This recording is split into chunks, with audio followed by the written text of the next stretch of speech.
یہ سبق جادو سے حفاظت کا بہت ہی مجرب نسخہ ہے، لیکن جو ترتیب میں بتا رہا ہوں وہ ترتیب حدیث شریف میں نہیں آئی ہے، بلکہ علماء حقہ نے لکھا ہے اور بہت لوگوں کو فائدہ بھی ہوا ہے الحمدللہ۔ تو جس ترتیب سے میں بتا رہا ہوں اس ترتیب سے عمل کریں، انشاءاللہ بہت فائدہ ہوگا۔ اور اگر کسی پر جادو کا اثر نہیں بھی ہے تب بھی اگر پڑھیں گے تو انشاءاللہ آئندہ جادو سے حفاظت ہوگی۔ اس کا خیال رکھنا، حدیث کہہ کر آگے مت بڑھانا۔ یہ تجارب الصالحین یہ قیامت تک چلتے رہیں گے، اور قیامت تک جو ہے یہ لوگ جو ہے اس سے فائدہ اٹھاتے رہیں گے۔ اب جادو سے حفاظت کا بہت ہی مجرب نسخہ۔ نمبر 1، 11 مرتبہ کوئی بھی درود شریف دھیان سے پڑھ لیجئے۔ نمبر 2، سورہ فاتحہ 3 مرتبہ پڑھ لیجئے۔ نمبر 3، چاروں قل 3 مرتبہ پڑھ لیجئے۔ نمبر 4، آیت الکرسی 3 مرتبہ پڑھ لیجئے۔ نمبر 5، وَلَا يَؤُودُهُ حِفْظُهُمَا وَهُوَ الْعَلِيُّ الْعَظِيمُ، یہ بھی آیت الکرسی میں ہے لیکن یہ الگ سے پڑھنا ہے، اسے 9 مرتبہ پڑھ لیجئے۔ نمبر 6، ایک آیت پڑھ رہا ہوں، سورہ توبہ کی آخری آیت میں پڑھ رہا ہوں، اسے 3 مرتبہ پڑھ لیجئے۔ لَقَدْ جَاءَكُمْ رَسُولٌ مِّنْ أَنفُسِكُمْ عَزِيزٌ عَلَيْهِ مَا عَنِتُّمْ حَرِيصٌ عَلَيْكُمْ بِالْمُؤْمِنِينَ رَءُوفٌ رَحِيمٌ فَإِن تَوَلَّوْا فَقُلْ حَسْبِيَ اللَّهُ لَا إِلَٰهَ إِلَّا هُوَ عَلَيْهِ تَوَكَّلْتُ وَهُوَ رَبُّ الْعَرْشِ الْعَظِيمِ، یہ آیت 3 مرتبہ پڑھنی ہے۔ نمبر 7، سلام قولا من رب الرحیم 7 مرتبہ پڑھ لیجئے۔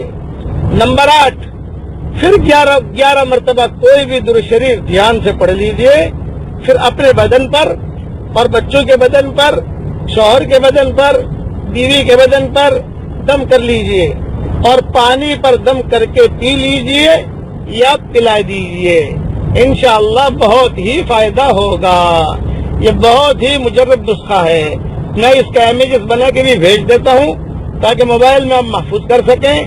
اور یہ نسخہ میں نے میری کتاب مومن کا ہتھیار میں بھی الحمدللہ لکھا ہوا ہے، جس کے پاس مومن کا ہتھیار ہو وہ وہاں بھی دیکھ سکتا ہے، اور اگر مومن کا ہتھیار نہ ہو تو امیجز انشاءاللہ آپ کو پہنچ جائے گا۔ ایک بات کا یہ خیال رکھیں کہ یہ جو عمل بتایا ہے یہ صبح شام بھی کر سکتے ہیں، اور اگر بہت مشغولیت ہو تو 24 گھنٹے میں 1 مرتبہ بھی کر سکتے ہیں۔ اچھا تو یہی ہے کہ صبح شام کیجئے، لیکن کافی مشغولیت ہوتی ہے تو 1 مرتبہ بھی کرو گے تو بھی چلے گا۔ میں دعا کرتا ہوں کہ اے اللہ جو بھی جادو کی بیماری میں مبتلا ہو، عافیت کے ساتھ ان کو جادو سے شفا عطا فرما، اور جو پریشان حال ہوں ان کی پریشانیوں کو دور فرما۔ اے اللہ شیطان کا چھٹ بھیا بننے سے تو ہم سب کو بچا لے۔ اے اللہ ہمیں ایسا ایمان دے کہ اس کے بعد کفر نہ ہو، اور ہمیں ایسی ہدایت دے کہ اس کے بعد گمراہی نہ ہو، اور ہمیں ایسی عزت دے کہ اس کے بعد ذلت نہ ہو، اور ہمیں ایسی ترقی دے کہ اس کے بعد تنزلی نہ ہو، اور ہمیں ایسا تیرا قرب دے کہ اس کے بعد تجھ سے دوری نہ ہو۔ اور بھٹکے ہوئے آہو کو اب سوئے حرم لے چل، اس بھٹکی ہوئی امت کو پھر مسجد والا بنا دے، پھر اعمال والا بنا دے، پھر اخلاق والا بنا دے۔ میں سفر میں ہوں، کیپ ٹاؤن سے سبق دے رہا ہوں، اور جہاں مرج البحرین ہے، 2 سمندر ملتے ہیں، وہ یہی جگہ ہے۔ میں اس علاقے سے سبق دے رہا ہوں۔ اے اللہ تو مسافر کی دعا قبول کرتا ہے۔ جتنی دعائیں حضرت محمد صلی اللہ علیہ وسلم نے مانگی ہے، اے اللہ وہ ساری کی ساری دعائیں خیر کے لائن کے ہم سب کے لیے قبول فرما، اور جن شرور سے پناہ چاہیے ان شرور سے تو ہماری حفاظت فرما۔ آمین آمین۔ اب میرے ساتھ پڑھ لیجئے 1 مرتبہ، سبحان اللہ والحمد للہ ولا الہ الا اللہ۔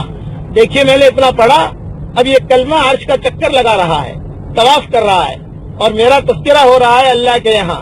آپ پڑھو گے تو آپ کا بھی تذکرہ ہوگا، لیکن دھیان سے پڑھنے کی عادت ڈالنا، استحضار سے پڑھنے کی عادت ڈالنا، یہ نہیں کہ روٹی بھی بنا رہی ہو تو کلمہ بھی پڑھ رہی ہو، میں ثواب تو ملے گا، کار بھی چلا رہے، کلمہ بھی پڑھ رہے، ثواب تو ملے گا، اس میں کوئی شک نہیں ہے، لیکن استحزار پر جو ملتا ہے وہ غفلت پر نہیں ملا کرتا، اتنا ذہن میں رکھنا۔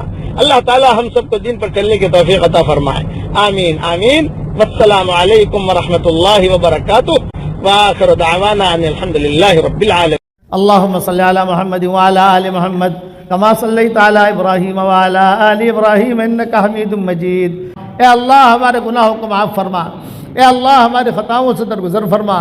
جس کرم سے آپ نے ہمیں اس گاؤں میں جمع کیا ہے اور اس مسجد میں جمع کیا ہے اور اس مدرسے میں جمع کیا ہے، تیرے اسی کرم سے جنت الفردوس میں، تیرے نبی کے پڑوس میں، ہماری قیامت تک کے آنے والی نسلوں کے ساتھ تو ہم سب کو جمع فرما دے۔ اے خوبصورت پردے والے، اے خوبصورت چادر والے، اے خوبصورت پردے والے، اے خوبصورت چادر والے، ہمارے عیبوں پر پردے ڈال دے، مصطفین الاخیار میں شامل فرما، عباد صالحین میں شامل فرما۔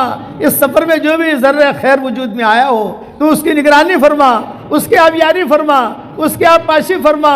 اے اللہ ہمارے سفروں کو بہت آسان فرما، جو ہوا تو اسے قبول فرما، آئندہ جو ہونے والا ہے اس میں برکتوں کا معاملہ فرما۔ اے اللہ کالڑا سے خالی ہاتھ واپس نہ لوٹا، اے اللہ ہمیں کالڑا سے خالی ہاتھ واپس نہ لوٹا، ہماری جھولیوں کو ہدایت سے بھر دے، ہماری جھولیوں کو امن و امان سے بھر دے۔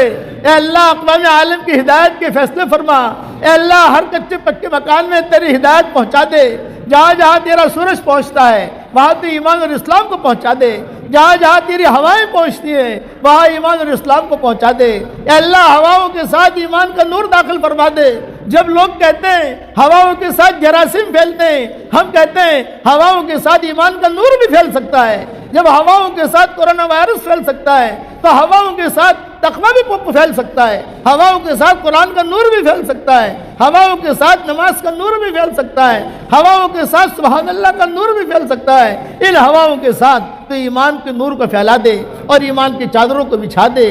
تیری رحمت تک پہنچنے کے لیے ہمیں بہت واسطوں کی ضرورت ہے، لیکن تیری رحمت کو ہم تک پہنچنے کے لیے کسی واسطے کی ضرورت نہیں ہے۔ ہمیں تیرے ایمان کے نور کی چادر میں لپیٹ دے، تیرے ایمان کے نور کی چادر میں لپیٹ دے۔ ایک دن آئے گا ہم دنیا سے رخصت ہو جائیں گے، آج دوسروں کی موت کی خبریں ہمارے کانوں تک پہنچتی ہیں، ایک دن ہماری موت کی خبر دوسروں کے کانوں تک پہنچے گی۔ کوئی پانی گرم کر رہا ہوگا، کوئی نہلا رہا ہوگا، کوئی کفن تیار کر رہا ہوگا، کوئی مشک اور عنبر لگا رہا ہوگا۔ اے اللہ اس وقت میں تو ہمارا معین اور مددگار بن جا، ہمارا معین اور مددگار بن جا۔ محبت کے دعویٰ کرنے والے کچھ مٹھیاں ہدیے میں پیش کریں گے، ایک جملہ کہہ کر واپس لوٹیں گے، قبر تک آپ کا اکرام کر لیا، قبر تک آپ کا ساتھ دے دیا، آگے آپ کے اعمال جانے۔ اے اللہ تو اس وقت میں ہمارا معین اور مددگار بن جا۔ قبر میں ہمارا بہترین ساتھی قرآن ہو رہا ہو تو اس کی غیب سے صورت و شکلیں پیدا فرما۔ بھٹکے ہوئے آہو کو پھر سوئے حرم لے چل، بھٹکے ہوئے آہو کو پھر سوئے حرم لے چل، بھٹکے ہوئے آہو کو پھر سوئے حرم لے چل۔ اس بھٹکی ہوئی امت کو پھر مسجد والا بنا دے، پھر اعمال والا بنا دے، پھر اخلاق والا بنا دے، اور پوری بستی کو تو قبول فرما۔ اس مجلس میں فرشتے بھی آمین کہہ رہے ہیں، ان کے آمین کے کہنے کو تو قبول فرما۔ جس کے دل میں جو جائز مرادیں ہوں آپ پھر سے ان کے جائز مرادوں کو پوری فرما کر اس میں خیر کی شکلیں اور صورتیں پیدا فرما۔ اے اللہ اگر آپ نے ہمارا نام سعید اور نیک بختوں میں لکھا ہو تو ہمارا نام انہی میں لکھے رکھنا، اور اگر آپ نے ہمارا نام شقی اور بدبختوں میں لکھا ہو تو ہمارا نام ان کی فہرست سے مٹا دینا، اور نیک لوگوں کی فہرست میں ہمارا نام لکھ لینا، اور اپنے فضل و کرم سے ہماری ساری دعاؤں کو قبول فرمانا۔ سبحان ربک رب العزت عما یصفون، سلام علی المرسلین۔